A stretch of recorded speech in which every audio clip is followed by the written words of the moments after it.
What's up? What's up? It's your boy Carcino once again with another original. I know. I'm just hoping they get past whatever it is that they're doing so that we can start getting back to giving you guys straight classics like usual. Listen, there are a lot of things that happen in the world, and there's a lot of things people are not proud of. Now, when you see me, I'm very proud of my work and very proud of what I do. That's why I fight to make sure that everybody gets to see the work, because a lot of time and energy has been put into it, and we done it by the rules of the guidelines of the channel that we represent. So there's nothing wrong with the content, though they will try to make it seem like there's something wrong or something off-putting by the content so that they can have a reason for not sharing it. And we are not those people that they throw us in the box to be. And they know that. So I'm going to continuously fight to get you guys your notifications. I don't care how long it takes, because I care about my work. Now, with that said, let's move forward. A lot of you guys think that hip-hop in Cleveland, if you say anything about hip-hop in Cleveland, only thing you're going to hear about is Bone Thugs and Harmony. Now you might have 2 or 3 people might say MGK. But before those guys, okay, there was a rapper that put it on the map named MC Brains. A lot of people gonna say, who? That's because you're young. And during the early 1990s, there was a rapper from Cleveland called MC Brains. That's right. Now, what people didn't know is MC Brains was super young.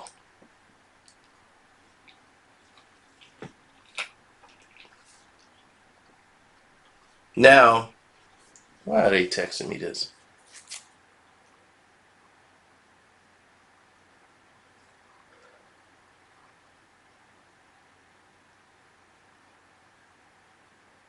Oh, I just got a email list for helping for scholarships and stuff. I don't know. I get asked for donations a lot. Sorry about that. But anyway, MC Brains, he used to rap in the battle rap, and back at that time, everything was fast rap, and that was his style. Yo, I'm taking them, I'm going to take it, I'm making a recipe. The recipe, they want to come and mess with me. Then I'm going to take it, I'm making a mac. You know, everybody was doing that back then. So, before Bone Thugs and Harmony was doing it, he was a 15, 16-year-old kid. You know, doing all this stuff, making tapes in the neighborhood. So, Michael Bivins, I believe, did a show in Cleveland. And I don't think he could go to the show.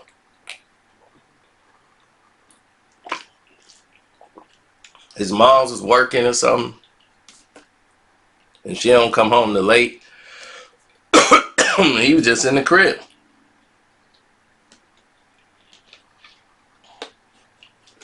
And either his mom told him or his homeboys told him that they were hanging out at the restaurant like after the show. Michael Bivins. They was like, man, Michael Bivins down at the like the Denny's or whatever the eatery is over there.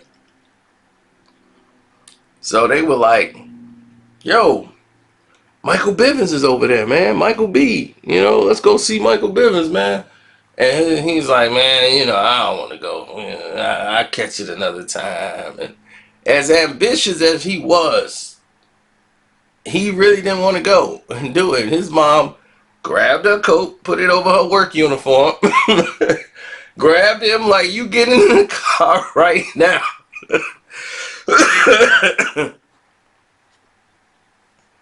They go down there, she drive him down there, and she basically made him go in there and rap for Michael Bivins. She's like, my son raps. He want to do a rap song for you. So Bill was like, all right, go ahead and spit. So he sat there and he went through his songs like real fast and did his, MC Brains thing. And everybody was like, man, this little shorty got flows. So Bill was like, you know what? You all right. Like, hey, like, how old are you and everything else? I might come work with you. Gave him his number and everything, and he was like over the moon, like, is this really finna happen? Sure enough, it was real. Brought him out, and he did everything he said he was gonna do. Now, the situation was when they was making this album, MC Brains was more like he was a fan of like LL Cool J and all these things coming up. Cool J was like his favorite rapper, and he actually got a chance to meet LL, and LL was telling him like, look, rap for the women. You got a good thing going here. Don't fall into the traps everybody else do. Trying to rap just for the homeboys.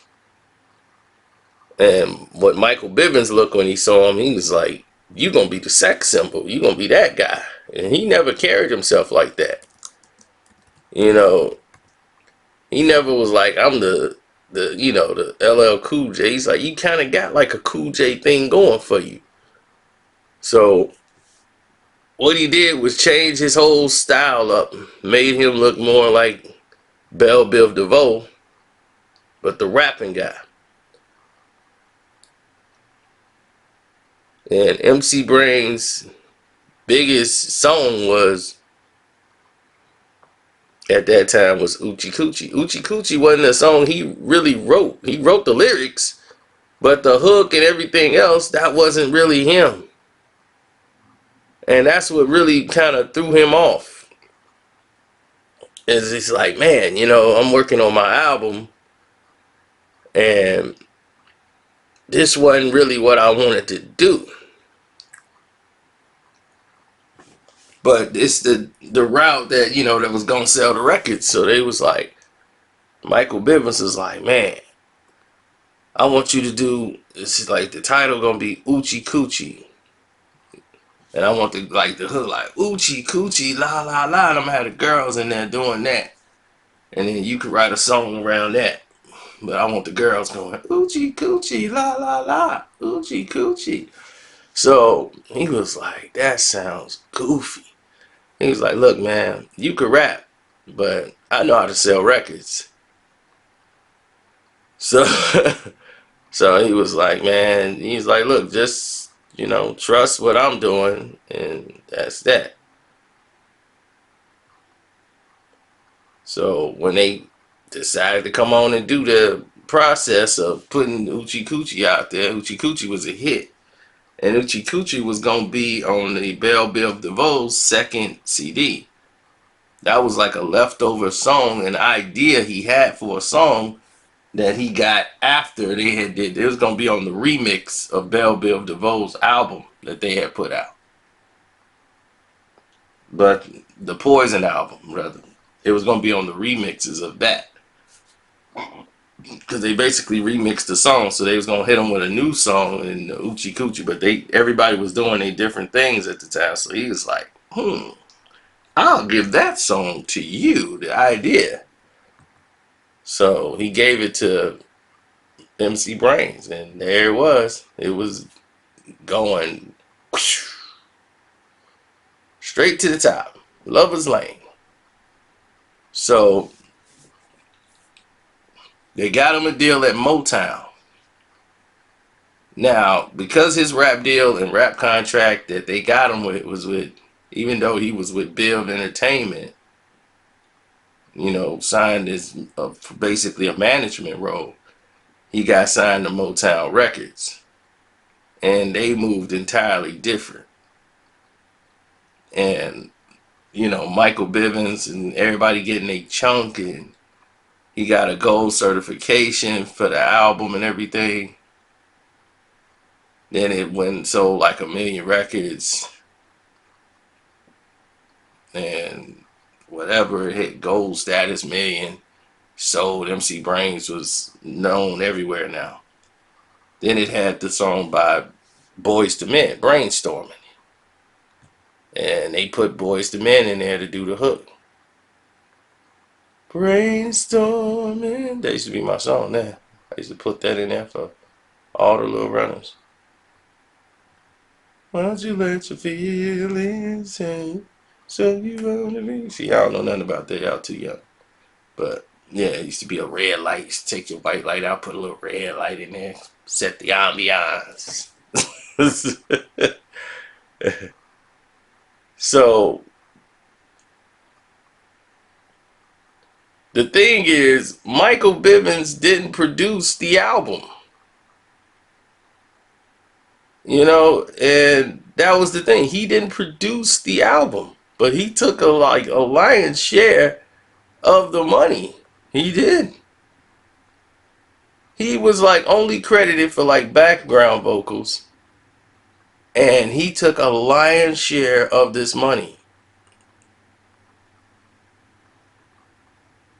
And what he did was basically advise the album, because if it failed, then he would be like, well, I never really had nothing to do with the project. I just tried to help the guy. But him being in the video and everything else, and it took off. And at the end of this supposed to be successful exchange here, there was a complete disconnect on the studio's part on moving forward. And he did the video in Cleveland when they had the parade, and everybody's talking about MC Brains.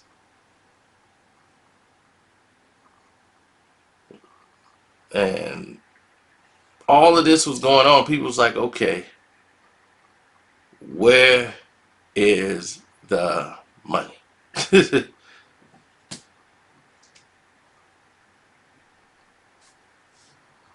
They was like, well, Boyz II Men had to get paid for being on the album.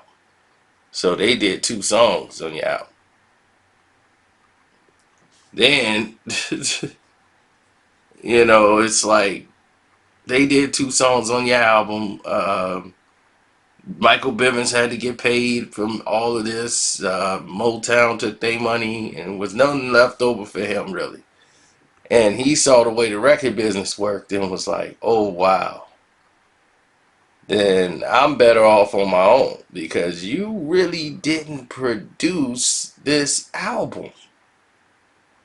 It's like you kind of stay in the background, and it's a difficult situation. It really is, because Michael Bivins came up with the idea of Oochie Coochie and the hook and the women in there and what they were saying, and he just wrote around it. And that became his biggest song. So, in case you didn't know, that's what happened. Then he had an album that was going to come out called Brainwashed or something, and things started to go astray, as he was just doing special appearances and wasn't really performing or doing the songs that he normally do. And this is like 93, 94.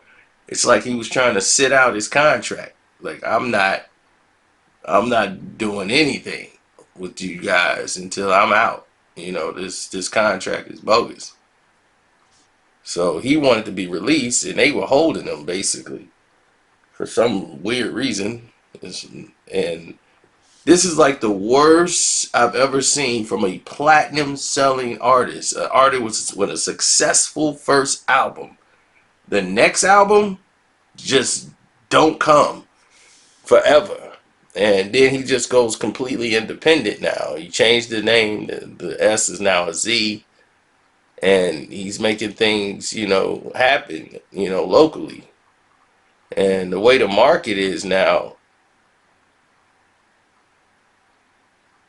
the Midwest is his biggest outlet because people know him in the neighborhoods. They seen him out doing his things. MC Brains was at a lot of functions here in Chicago. A lot of people thought he was from Chicago because he was here a lot. So he was doing a lot of his things. But now, because of the way the internet is, you can go out and still do your raps and get your get your paper on. At least enough to make a living, do some shows. It's never over, man.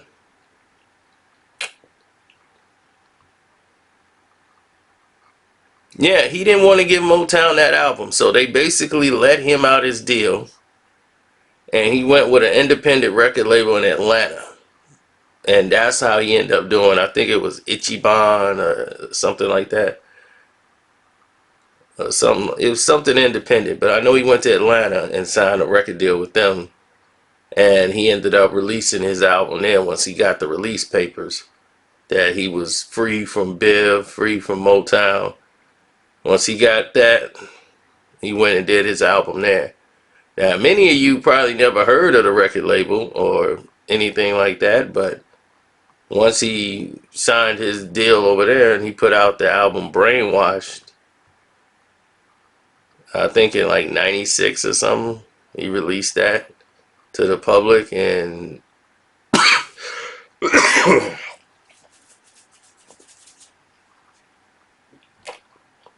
I don't know how that worked out.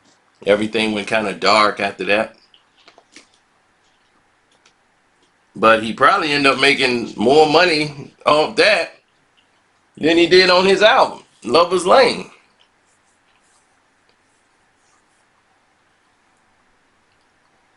And I just think it's sad that the record business back then, he became a victim of it, and you started to see the same thing victimized a lot of artists at that time.